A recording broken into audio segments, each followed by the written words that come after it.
How many have finished our reading last year? The daily reading. Okay? Well, we read the whole book of Revelation in the month of December. And that's one of those books that is totally neglected.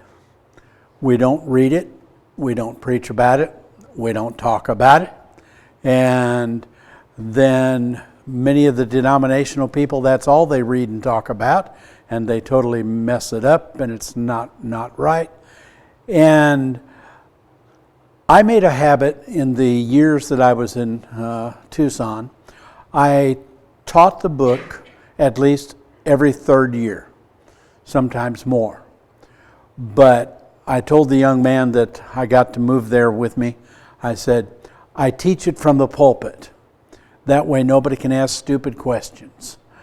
And preachers that are visiting can't argue with me.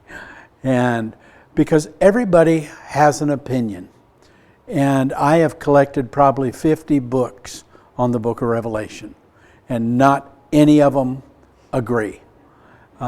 They agree in the general principles, but when they try to identify the specifics of what it's talking about, they're just all over the board. And I have learned over the years that I get a great deal out of reading the book of Revelation when I don't drop down to that level of trying to identify each symbol and each character and that which is in the book. So we are going to do the book of Revelation in about 8 weeks, or at least 8 studies. That means we're going to do about 3 chapters each class period, and we will get the grasp of what it is trying to do. Revelation was written to comfort the churches of the first century. And if it only is talking about China invading Israel in order to take oil, that has nothing at all to do with the church of the first century. So this was to encourage and to edify what the churches of the first century were having to deal with. It was written in symbols. We're talking about the book of Revelation.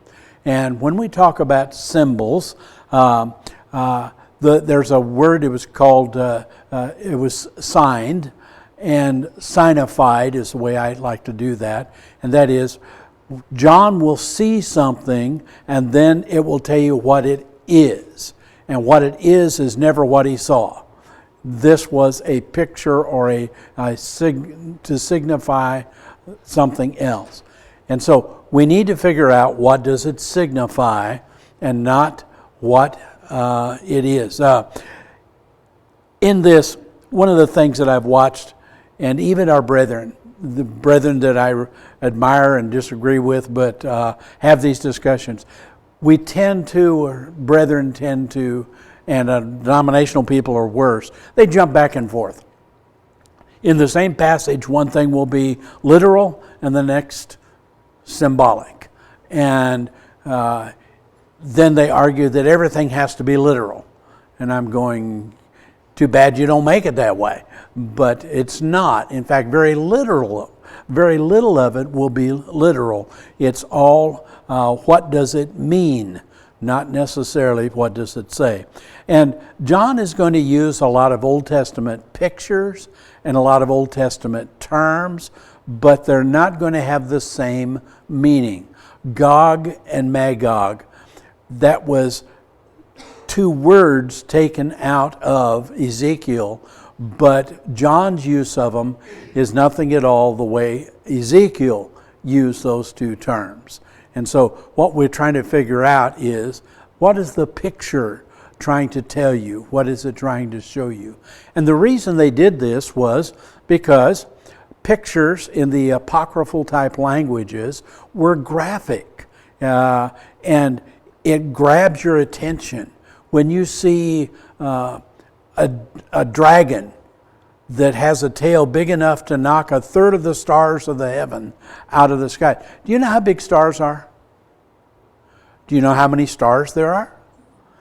And if a dragon can knock 1 star down to the earth, since we're a little BB and the star is Or I've always laughed when I went to China, they'd ask, and I'd say, well, it's like when we in America dig a bottomless pit in the earth. Do y'all realize you can't do that? First of all, you got to get through the center part. But second of all, if you did do that, you'd come out in China and drop off into who knows where. There is no such thing. And so what people have done is they've tried to make literal. They take their newspaper and they try to see how they can line things up. And my answer is no. It's about a first century problem that the first century churches were doing. And so from that, when you begin pressing the symbolism, then it becomes just your imagination and not what John was trying to get. When I get rolling in this, and we did 4 or 5 lessons into this, you will begin to catch the flavor of how this actually works. And whatever the book of Revelation teaches, it doesn't teach something different than the rest of the New Testament. And I keep telling people over and over and over again, if what you're teaching in the book of Revelation is not what lines up with the church in the rest of the book, you're wrong. That it's not going to deviate from what it was. And I firmly believe God gave the book to be understood. And as a friend of mine talked when we were saying, he says, and I think the first century Christians did understand it. And I do too. The problem is, they didn't write a commentary on it to tell us what they understood. So we have the book and we're going to read it. And so as we begin reading that, short supply, but sometimes you just need to use common sense. How many dragons have ever lived on the earth? None. How many dragons can knock 1/3 of the stars out of the heavens? None. I mean, you begin reading those things and you're going, this has to be a picture, not a graphic description of reality that's going on. So as we go through this, Revelation chapter 1 says that John sent this and signified, or as I said earlier, signified. So a sign is going to represent something. A picture is going to represent something. What about numbers? And I believe the same thing is true. Numbers were not numbers. They represented something. And I'll come back to that in just a minute. Some think that this was done for the safety of the writer so that it was sent in code language. My answer is, I don't think so, because the Christians were teaching these very things all along. And Rome could have figured out what the thing, and it was never said to be in code language to hide it from Rome or anybody else. It was written in apocalyptic language to grab your attention.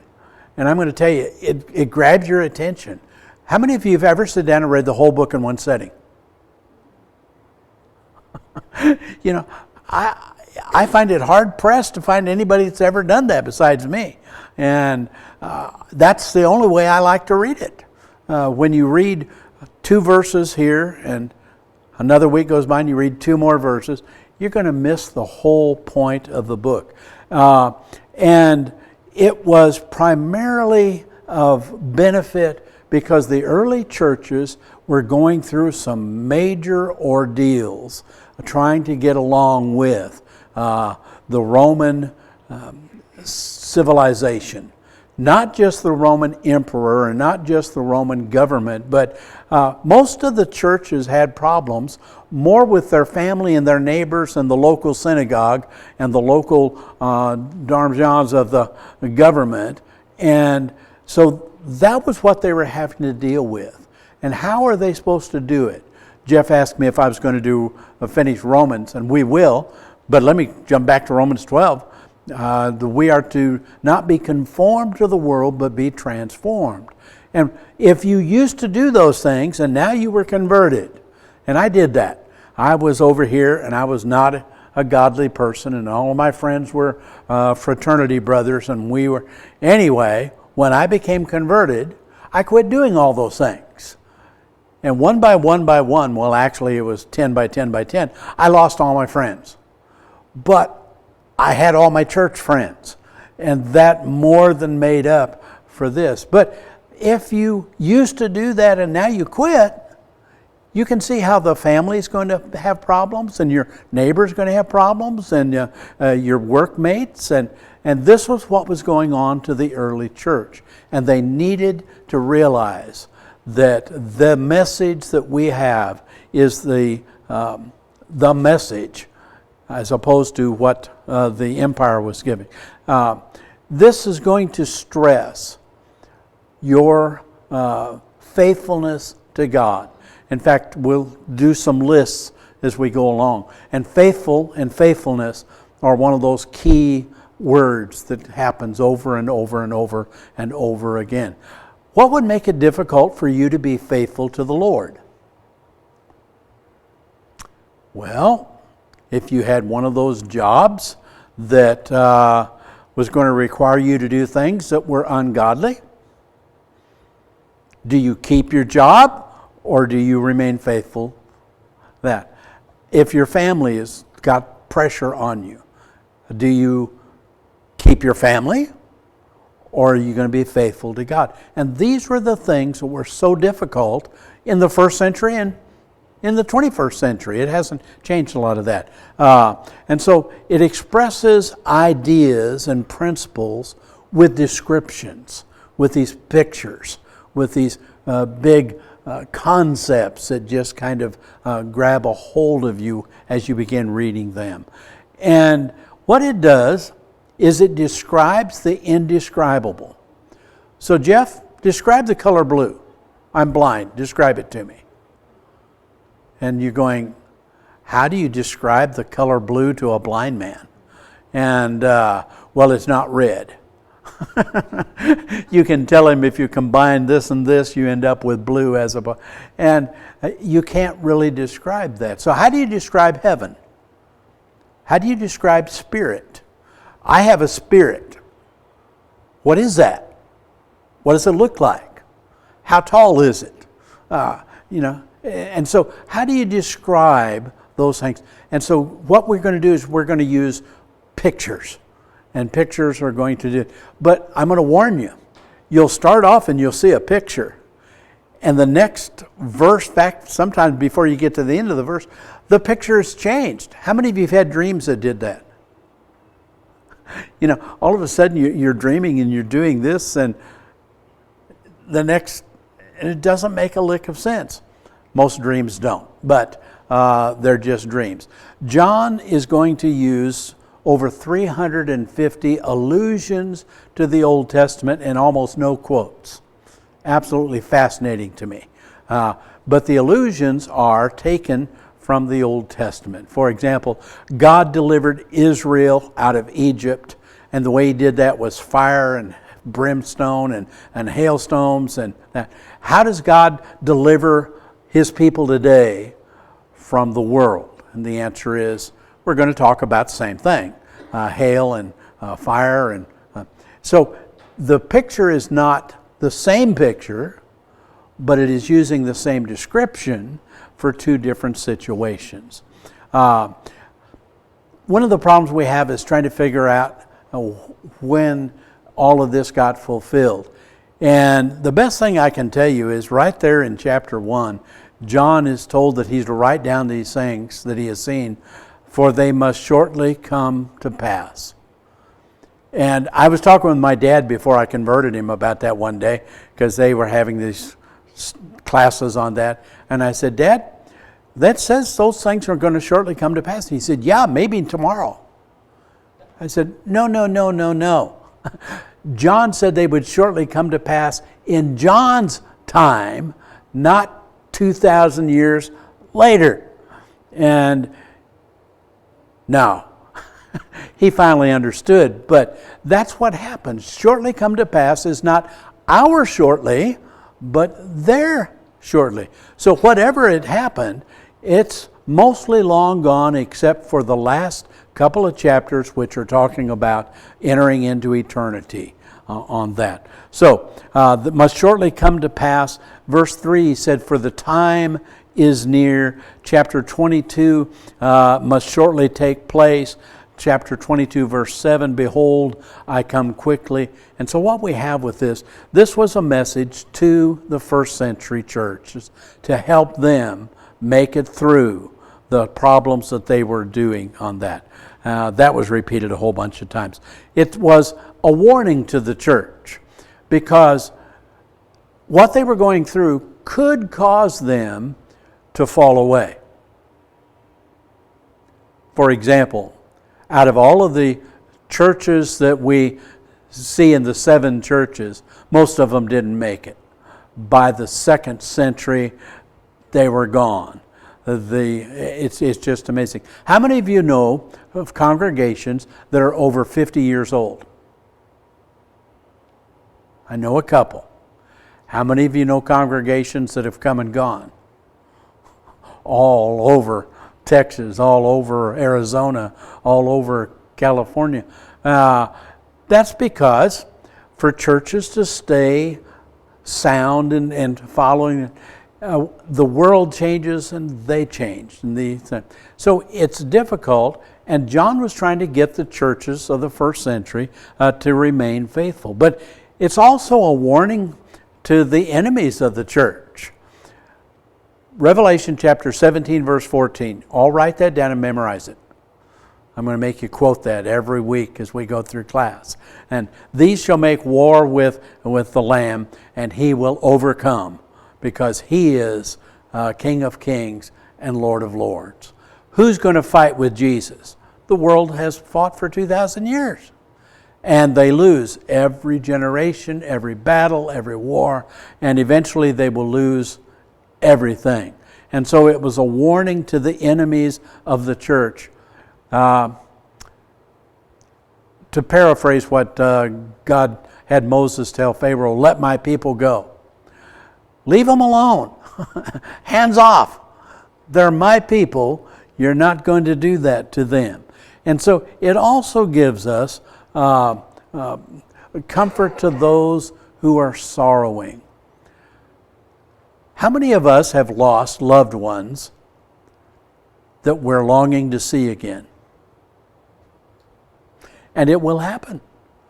And in the first century, there were lots and lots of people that were martyred, that lost their lives, lost their jobs, lost their families, and so they needed to be comforted.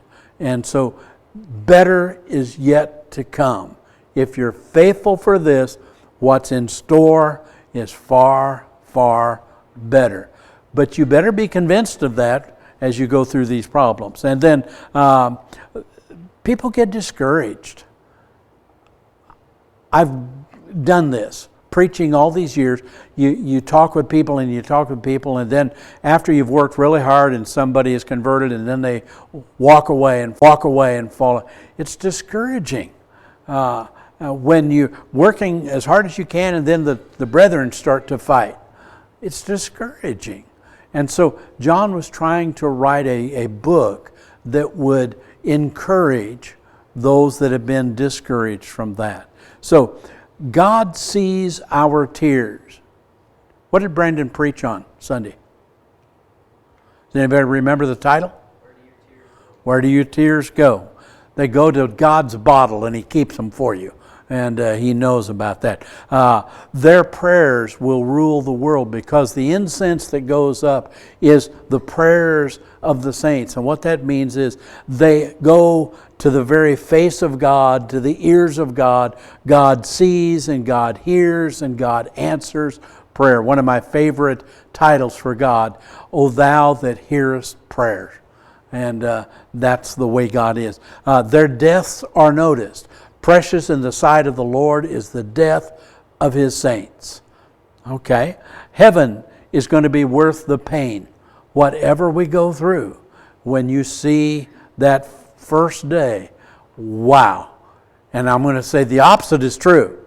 If you've fallen away and then you see, I could have been there, you're going to spend eternity regretting whatever it was that you chose to do. The final victory is assured.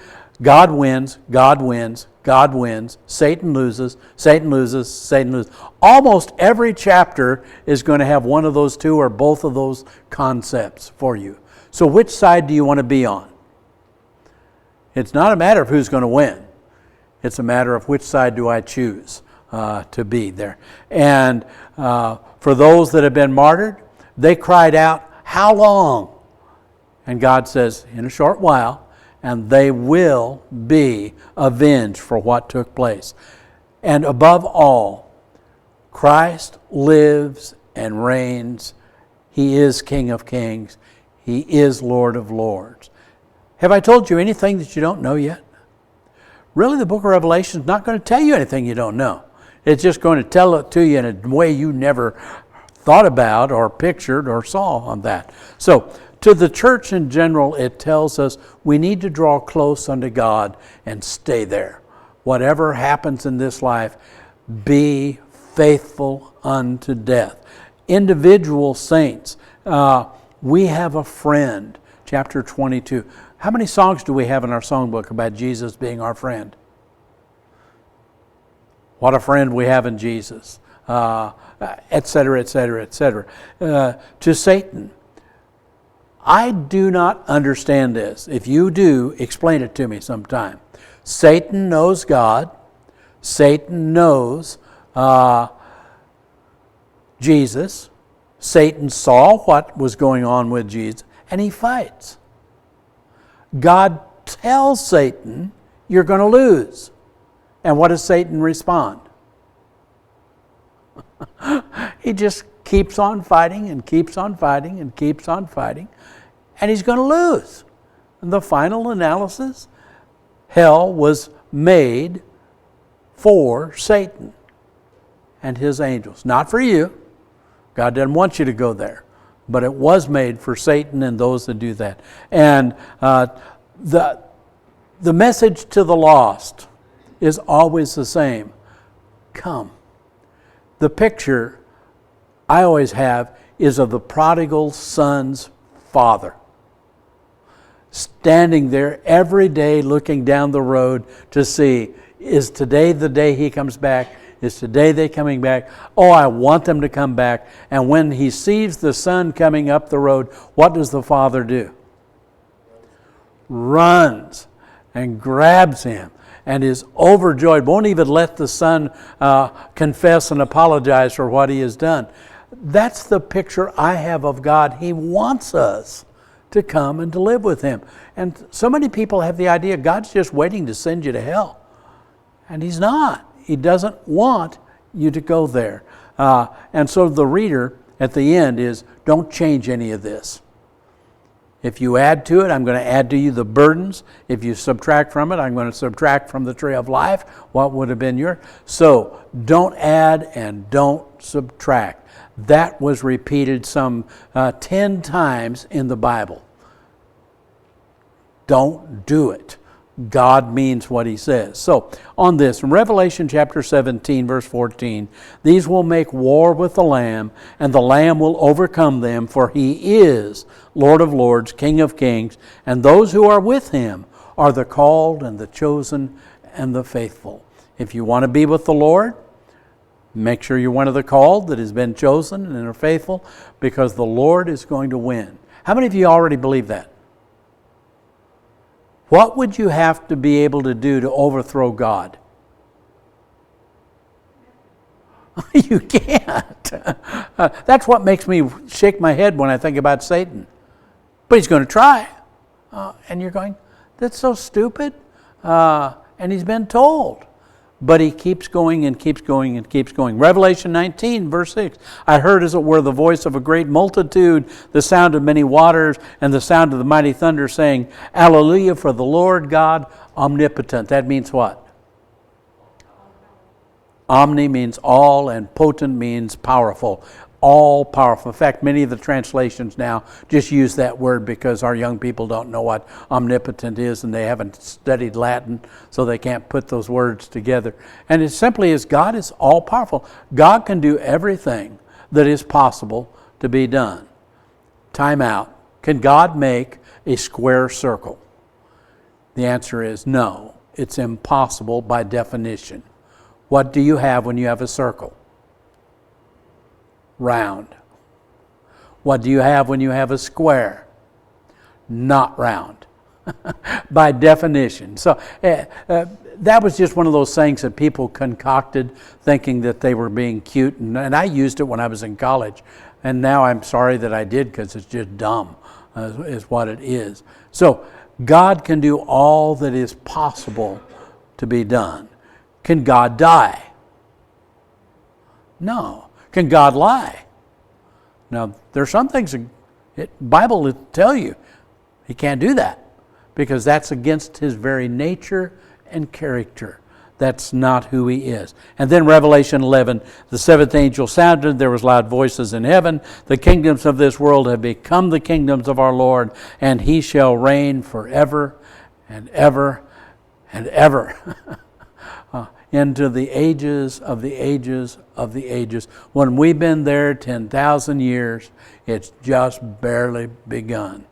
In fact, I don't even know if it's begun at that point on an estimation of that. So, the seven churches which are in ages is who were the recipients of this.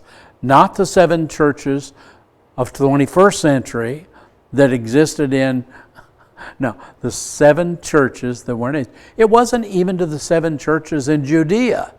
It was dealing with those up there. And John, the servant, wrote this. And for the most part, most commentaries that you'll ever buy will say that's probably John the Apostle. And they may have a little question, but that's just who I think it is. And the date. And here's where brethren are going to spend weeks and weeks and weeks arguing about, and I'm not going to argue with you about it, because I don't really care. Because when it is written is not nearly as important as what is it talking about? What is it pointing to? And so as I go through the book, there's some things that I think point to a later date. I believe it was written towards the end of the first century, but it doesn't change any of the picture that I have of the message of the book. So I just don't spend any time with that. I'll argue with you if you want to, but I'm not going to take any time in class, because I want you to get where I'm coming from on the picture of what this is. Numbers. Numbers are not numbers. Numbers represent ideas. And so, for example, 3, the Father, Son, and the Holy Spirit. So 3 is almost always used of something divine. 7 was considered a complete number. So the number 7 is going to appear. There were 7 churches, there were 7 trumpets, there were 7 warnings, there were 7 seals, there were just 7, 7, 7, 7, that. So if you subtract from 7 and you end up with 666, what do you have? Now, if you all want to, I wrote a tongue-in-cheek article one day proving that Barney the dinosaur is actually the 666 figure in the book of Revelation. And I thought it was funny, and a few people didn't think it was very funny. But Barney is not the evil beast of the Revelation. But this 1,000 was used as completeness, 144,000, 12 times 12. How many tribes were there? 12. How many apostles? 12. So you take 12 times 12 and you get up 144. And then you multiply that by the perfect number of 1,000 and you end up with 144,000. But it's not a number. You know, Jehovah's Witnesses keep talking about there's only 144,000 that are ever going to, and I'm going, you guys missed the whole point, the whole picture of that. So these are shortly going to come to pass. They were signified. This is from Jesus, who is the Son of God, sitting on the throne, King of kings and Lord of lords, and he's writing to the churches who have been saved, redeemed, made to be a kingdom of priests, and we will win. Whatever the battle, we will win. And what will win is not having more guns, but having more faith. It is by our faith that we win and overcome all of the battles. I wished I could convince people I wish I could, well, I'm going to get in politics here in a minute. This is a vision. This was not intended to be a roadmap of literal church history. And so I call it newspaper interpretation. You get your newspaper and you get the book of Revelation and you read them side by side, and you can figure out that Saddam Hussein was 666. Or was it Martin Luther? Or was it the Pope? Or is it Trump? Or is it Biden? And the answer is none of them. That the problem is that this was a picture to help from the first century. And it was written down so that you and I, 2,000 years later, can read and grasp what was written back then. It has to have meaning for us too, but it's going to be different. It meant something specific to them going through, and we apply the principle from that to situations that we have. And then it was designed to be read. And that, when it says that, blessed is he that reads, that was talking about reading it in public assembly. Because most of the people didn't have a book at home to read, so they couldn't go home and read it with a cup of coffee. But when they gather together, how many of you have listened to them read the book of Revelation in our assemblies? Wow. The whole thing? No, we wouldn't stand for that. That is going to. But they did. And they would start and they would read the whole thing. I'm going to try to read it in chunks, sections, so that you can kind of grasp what's going on. The 7 churches of Asia, Jesus is going to say over and over again, I know. I know what you've done. I know what you're not doing. I know what you need to do. And then he also is going to say, be faithful. To him that overcomes, I will give. And then he's going to make promise after promise to those that will overcome. So what is the message for me? Be faithful.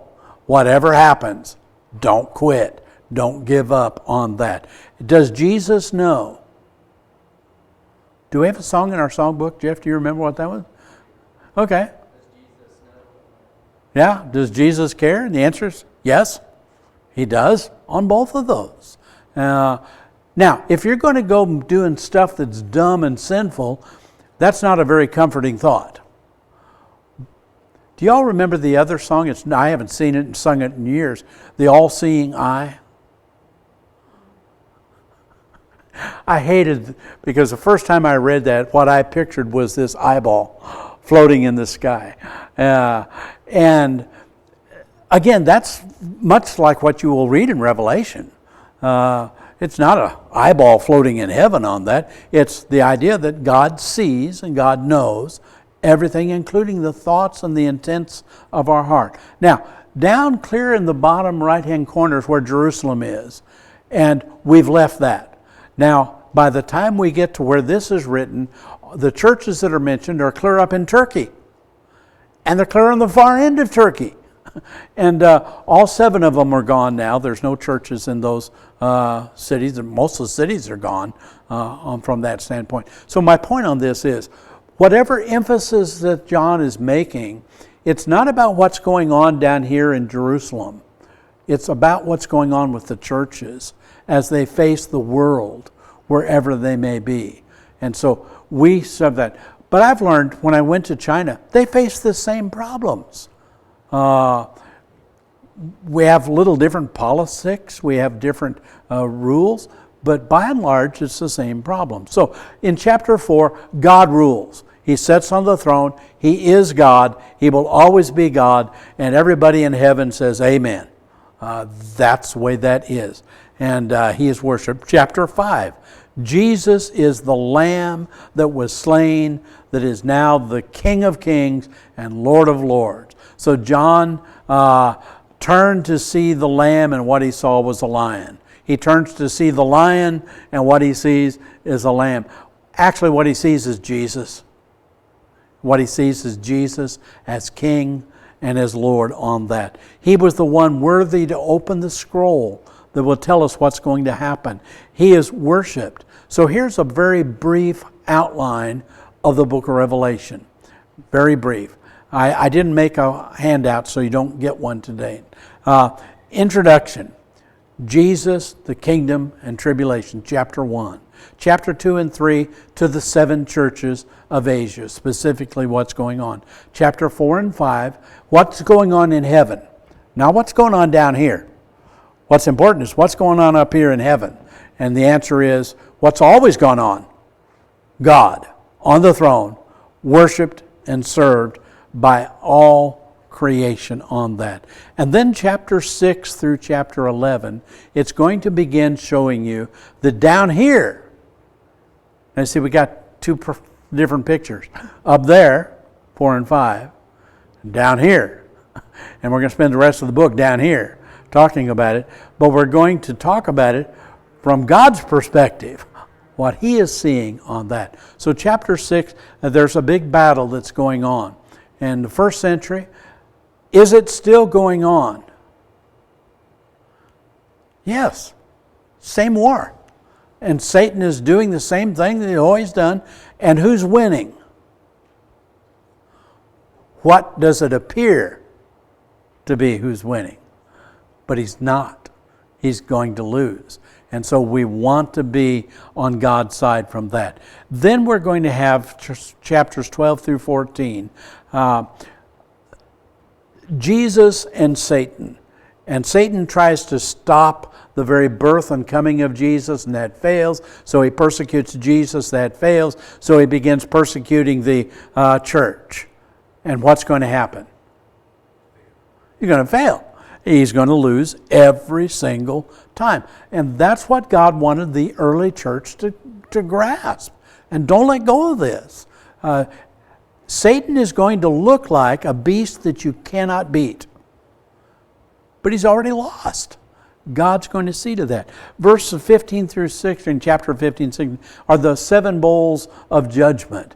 God is going to pour out His wrath upon those people. And if you want to know what that looks like, we start chapter 17 and we see one beast. Chapter 18 and we see another beast. Chapter 19 we see the great city and the great harlot. And what happens is each one of those is a picture of the enemy that we as God's people face. And they faced him in the first century. And what happened? Who won? You know, it's always interesting to me. Where is the Roman Empire? Gone. Wow.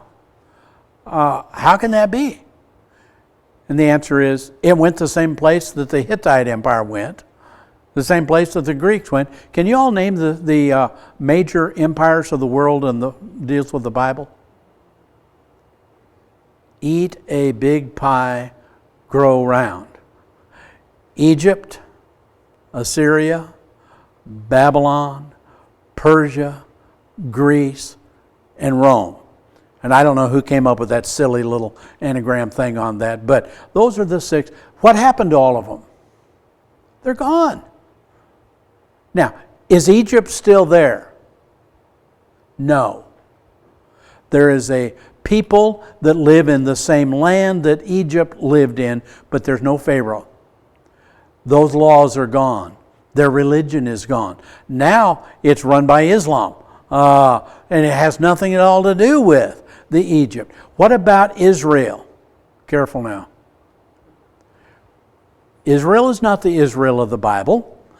There is no temple, there is no priesthood, there is no animal sacrifice. They don't have the law, they don't try to keep the law. There's no king, there's no Davidic king. All of the things that made Israel to be Israel in the Old Testament were fulfilled, and now we have the replacement for that. So, on this. And so chapter 21 and 22, we finish up the book of Revelation trying to convince you, you want to go there. You want to make it. You want to be there. And it's like you're trying to get a busload to go to this afternoon. How are you going to convince people they want to go? You tell them how glorious it's going to be. Do you ever go buy a new car?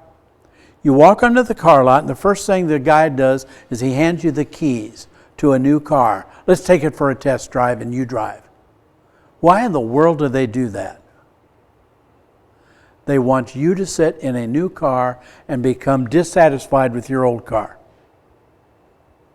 And the best way to do that is let you drive a brand new car. So what we're going to do is drive the new car. We're going to see what it's like to live in the presence of God. And that's going to make us want to go there.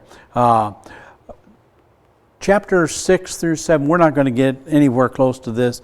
I was going to run through each one of those, but we can't do this. But as you go through these pictures, and we will take them mostly 2 chapters at a time, sometimes 3. And we're just going to read it, and I'm just going to tell you my picture. This is what I see. And when you get down to identifying, I'm going to be in very broad terminology. This is a religious persecution. This is a political persecution. I don't care who the persecutor is. Hussein, or it doesn't matter. Because if they're persecuting God's people, what does God think about that? What's God going to do about it?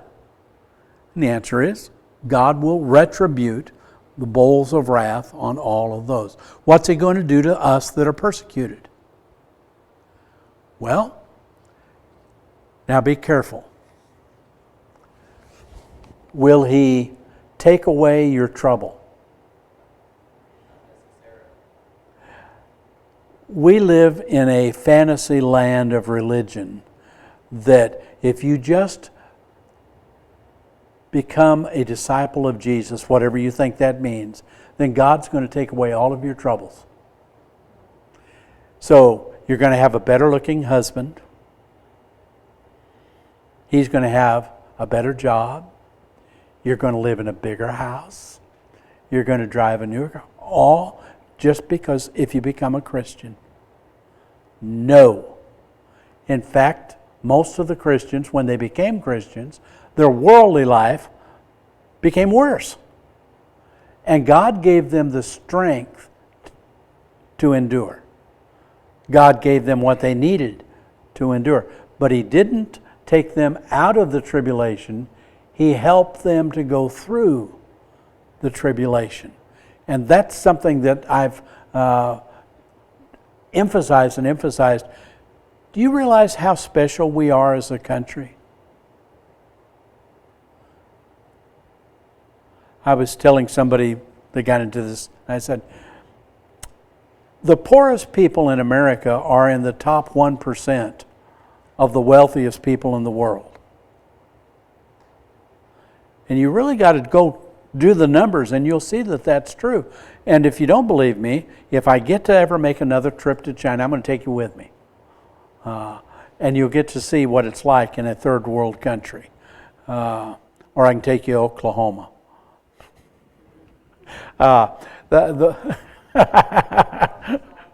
Or maybe I'll take you back to California. The problem comes is this is the only country we know, and this is the only time period we know. What was it like in the United States back in 1790? What was going on? What were the problems? Were there political problems? Did the church have problems? Was there economic problems? And we don't know. I only know what's taken place since Carter years, because that's when I became an adult. And yet the truth of the matter is, our country is going to go the way every other country goes. The same way Rome went, the Hittites Rome. That's just the way that it will be. And enjoy it while we have it. I'm not against us. I just want us to realize while we have it special, enjoy it while you have it. But God rules. Okay? Next week, we're going to start in chapter 6, and I'll explain why. We're going to skip the first 5 verses, or 5 chapters, next week. So, all of you go home and read the whole book in one setting. just see if it makes a difference for you. Thank you.